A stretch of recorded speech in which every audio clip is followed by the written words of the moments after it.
हरे कृष्णा। श्रीमद् भगवद गीता यथारूप अध्याय 8 भगवत प्राप्ति। अर्जुन उवाच किं तद् ब्रह्मा किमध्यात्मं कि कर्म पुरुषोत्तम अधिभूतं च कि प्रोक्तमधिदैवं किमुच्यते।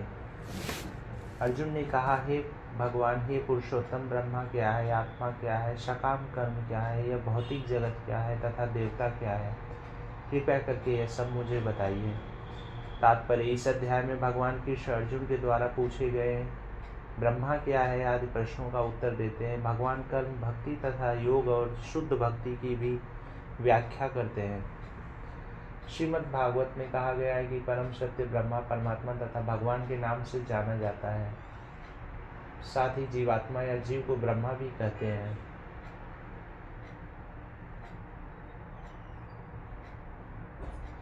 अर्जुन आत्मा के विषय में भी पूछता है, जिससे शरीर, आत्मा तथा मन का बोध होता है।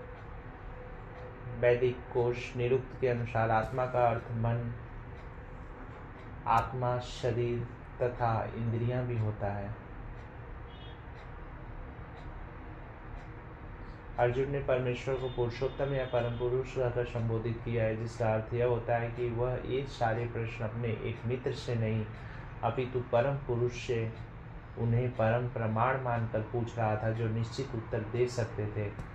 अधियज्ञ कथम कोत्र देहस्मिन् मधुसूदन प्रयाण काले च कथम ज्ञोषि नियतात्मभिः। हे मधुसूदन, यह क्या स्वामी कौन है और वह शरीर में कैसे रहता है, और मृत्यु के समय भक्ति में लगे रहने वाले आपको कैसे जान पाते हैं। तात्पर्य: अधियज्ञ का तात्पर्य इंद्रिय विष्णु हो सकता है। विष्णु समस्त देवताओं में है, जिनमें ब्रह्मा तथा शिव सम्मिलित हैं, प्रधान देवता हैं, और इंद्र प्रशासक देवताओं में प्रधान है। इंद्र तथा विष्णु दोनों की पूजा यज्ञ द्वारा की जाती है, किंतु अर्जुन प्रश्न करता है कि वस्तुतः यज्ञ का स्वामी कौन है और भगवान किस तरह जीव के शरीर के भीतर निवास करते हैं। अर्जुन ने भगवान को मधुसूदन कहकर संबोधित किया, क्योंकि कृष्ण ने एक बार मधु नामक असुर का वध किया था। वस्तुतः ये सारे प्रश्न जो शंका के रूप में है, अर्जुन के मन में नहीं उठने चाहिए थे, क्योंकि अर्जुन एक कृष्ण भावना भावित भक्त था। अतः ये सारी शंकाएं असुरों के सदृश्य हैं। चूंकि कृष्ण असुरों के मारने में सिद्धहस्त थे, अतः अर्जुन उन्हें मधुसूदन कहकर संबोधित करता है, जिससे कृष्ण उसके मन में उठने वाली समस्त आसुरी शंकाओं को नष्ट कर दें। इस श्लोक का प्रयाण काले शब्द भी अत्यंत महत्वपूर्ण है, क्योंकि अपने जीवन में हम जो भी करते हैं उसकी परीक्षा मृत्यु के समय होती है। अर्जुन उन लोगों के विषय में जो निरंतर कृष्ण भावना मृत में लगे रहते हैं, यह जानने के लिए अत्यंत इच्छुक है कि अंत समय में उनकी क्या दशा होगी। मृत्यु के समय शरीर के सारे कार्य रुक जाते हैं और मन सही दशा में नहीं रहता। इस प्रकार शारीरिक स्थिति बिगड़ जाने से हो सकता है कि मनुष्य परमेश्वर का स्मरण न कर सके। परम भक्त महाराज कुलशेखर प्रार्थना करते हैं, हे भगवान, इस समय मैं पूर्ण स्वस्थ हूँ। अच्छा हो कि मेरी मृत्यु इसी समय हो जाए, जिससे मेरा मन रूपी हंस आपके चरण कमलों रूपी नाल के भीतर प्रविष्ट हो सके। यह रूपक इसलिए प्रयुक्त किया गया है क्योंकि हंस जो एक जल पक्षी है, वह कमल के पुष्पों को कुतरने में आनंद का अनुभव करता है। इसी तरह वह कमल पुष्प के भीतर प्रवेश करना चाहता है। महाराज कुलशेखर भगवान से कहते हैं, इस समय मेरा मन स्वस्थ है और मैं भी पूरी तरह स्वस्थ हूँ। यदि मैं आपके चरण कमलों का चिंतन करते हुए तुरंत मर जाऊँ तो मुझे विश्वास है कि आपके प्रति मेरी भक्ति पूर्ण हो जाएगी, किंतु यदि मुझे अपनी सहज मृत्यु की प्रतीक्षा करनी पड़े तो मैं नहीं जानता कि क्या होगा, क्योंकि उस समय मेरा शरीर कार्य करना बंद कर देगा, मेरा गला रुक जाएगा और मुझे पता नहीं कि मैं आपके नाम का जप कर पाऊँगा या नहीं। अच्छा यही होगा कि मुझे तुरंत मर जाने दें। अर्जुन प्रश्न करता है कि ऐसे समय मनुष्य किस तरह कृष्ण के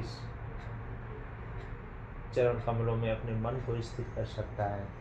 श्री भगवान उवाच अक्षरम ब्रह्मा परमं स्वभावो अध्यात्मुच्यते भूत भाव भाव भाव भूत भावोदो करो विसर्ग कर्म संगीत। भगवान ने कहा अविनाशी और दिव्य जीव ब्रह्मा कहलाता है और उसका नित्य स्वभाव अध्यात्म या आत्म कहलाता है। जीवों के भौतिक शरीर से संबंधित गतिविधि कर्म या सकाम कर्म कहलाती है। तात्पर्य, ब्रह्मा अविनाशी तथा नित्य है और इसका विधान कभी भी नहीं बदलता, किंतु ब्रह्मा से भी परे परम ब्रह्मा है।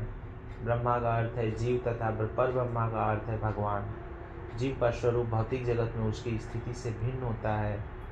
भौतिक चेतना में उसका स्वभाव पदार्थ पर प्रभुत्व जताना है, किंतु आध्यात्मिक चेतना या कृष्ण भावनामित में उसकी स्थिति परमेश्वर की सेवा करना है।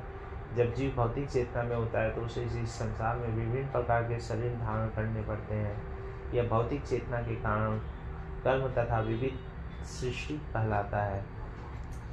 वैदिक साहित्य में जीव को जीवात्मा तथा ब्रह्मा कहा जाता है, किंतु उसे कभी परब्रह्मा नहीं कहा जाता।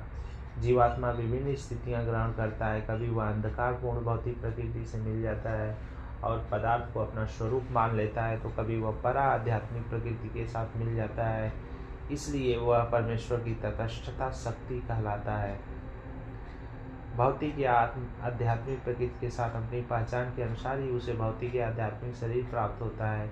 भौतिक प्रकृति में वह 84 लाख योनियों में से कोई भी शरीर धारण कर सकता है, किंतु आध्यात्मिक प्रकृति में उसका एक ही शरीर होता है।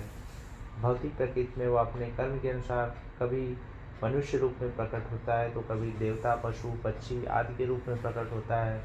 स्वर्गलोक की प्राप्ति तथा वहाँ का सुख भोगने की इच्छा से वह कभी कभी यज्ञ संपन्न करता है, किंतु जब उसका शरीर क्षीण हो जाता है तो वह पुनः मनुष्य रूप में पृथ्वी पर वापस आ जाता है। यह प्रक्रिया कर्म कहलाती है। छांदोग्य उपनिषद में वैदिक यज्ञ अनुष्ठानों का वर्णन मिलता है। यज्ञ की वेदी में 5 अग्नियों को 5 प्रकार की आहुतियां दी जाती हैं। ये 5 अग्नियां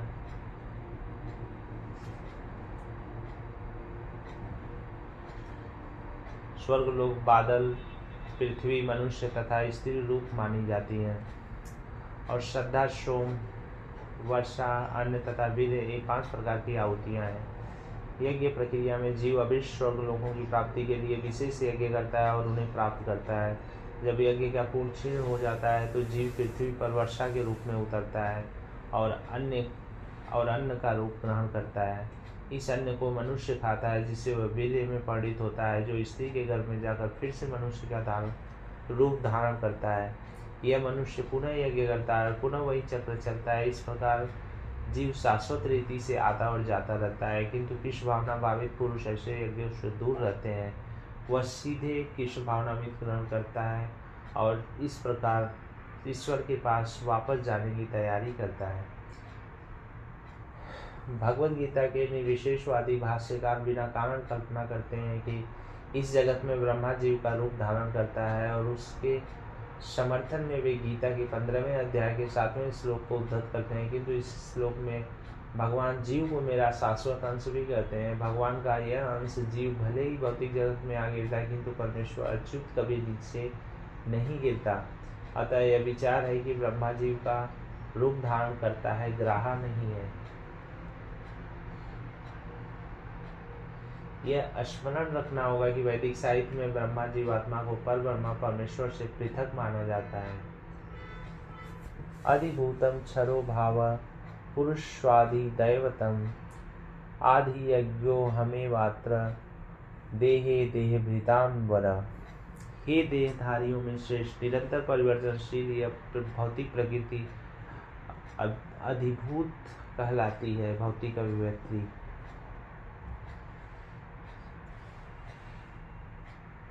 भगवान का विराट रूप, जिसमें सूर्य तथा चंद्र जैसे समस्त देवता सम्मिलित हैं, आदिदेव कहलाता है तथा प्रत्येक देहधारी के हृदय में परमात्मा स्वरूप स्थित मैं परमेश्वर अधियज्ञ यज्ञ का स्वामी कहलाता हूँ। हे देहधारियों में श्रेष्ठ, निरंतर परिवर्तनशील यह भौतिक प्रकृति अधिभूत भौतिक अभिव्यक्ति कहलाती है। भगवान का विराट रूप, जिसमें सूर्य तथा चंद्र जैसे समस्त देवता सम्मिलित हैं, आदिदैव कहलाता है।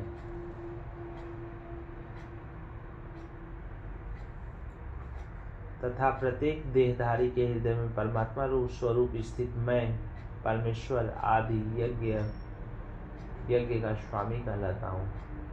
तात्पर्य यह भौतिक प्रकृति निरंतर परिवर्तित होती रहती है। सामान्यतः भौतिक शरीरों को 6 अवस्थाओं से निकलना होता है। वे उत्पन्न होते हैं, बढ़ते हैं, कुछ काल तक रहते हैं और कुछ गौण पदार्थ उत्पन्न करते हैं, क्षीण होते हैं और अंत में विलुप्त हो जाते हैं। यह भौतिक प्रकृति अधिभूत कहलाती है। यह किसी निश्चित समय में उत्पन्न की जाती है और किसी निश्चित समय में विनष्ट कर दी जाती है। परमेश्वर के विराट स्वरूप की धारणा, जिसमें सारे देवता तथा उनके लोक सम्मिलित हैं, आदि दैवत कहलाती है।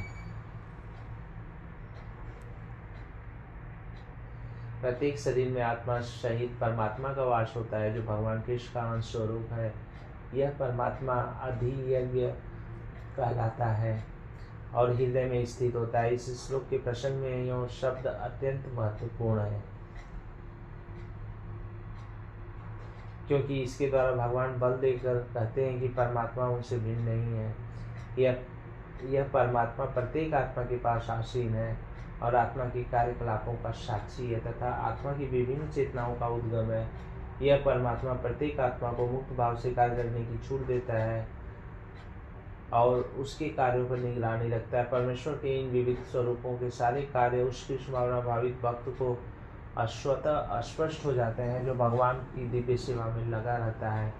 आदिदैवत नामक भगवान के विराट स्वरूप का चिंतन उन नवदीक्षितों के लिए है जो भगवान के परमात्मा स्वरूप तक नहीं पहुंच पाते। अतः उन्हें परामर्श दिया जाता है कि वे इस विराट स्वरूप का चिंतन करें, जिसके पांव अधोलोक हैं, जिसके नेत्र सूर्य तथा चंद्र हैं और जिसका सिर उच्च लोक है। अंत काले च मामेव स्मरण मुक्त्वा कलेवरम यह प्रयाति स मद्भाव याति नास्त्रे संशय। और जीवन के अंत में जो केवल मेरा स्मरण करते हुए शरीर का त्याग करता है, वह तुरंत मेरे स्वभाव को प्राप्त करता है। इसमें रंच मात्र भी संदेह नहीं है।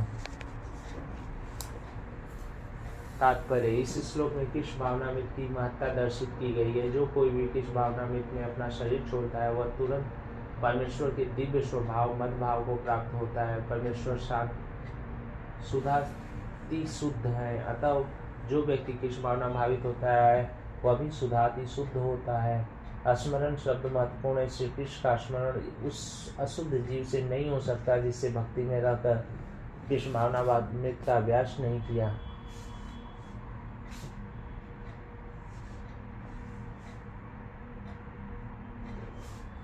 अतः मनुष्य को चाहिए कि जीवन के प्रारंभ में ही कृष्ण भावनामृत का अभ्यास करे। यदि जीवन के अंत में सफलता वांछनीय है तो कृष्ण का स्मरण करना अनिवार्य है। अतः मनुष्य को निरंतर हरे कृष्ण कृष्ण कृष्ण हरे हरे, हरे राम राम राम हरे हरे इस महामंत्र का जप करना चाहिए। भगवान चैतन्य ने उपदेश दिया कि मनुष्य को वृक्ष के समान सहिष्णु होना चाहिए। तरो रीव सहिष्णुना। हरे कृष्ण कृष्ण कृष्ण हरे हरे, हरे राम राम राम हरे हरे का जप करने वाले व्यक्ति को अनेक व्यवधानों का सामना करना पड़ सकता है, तो भी इस महामंत्र का जप करते रहना चाहिए। इससे जीवन के अंत समय कृष्ण भावनामृत का पूरा लाभ प्राप्त हो सके। हरे कृष्ण।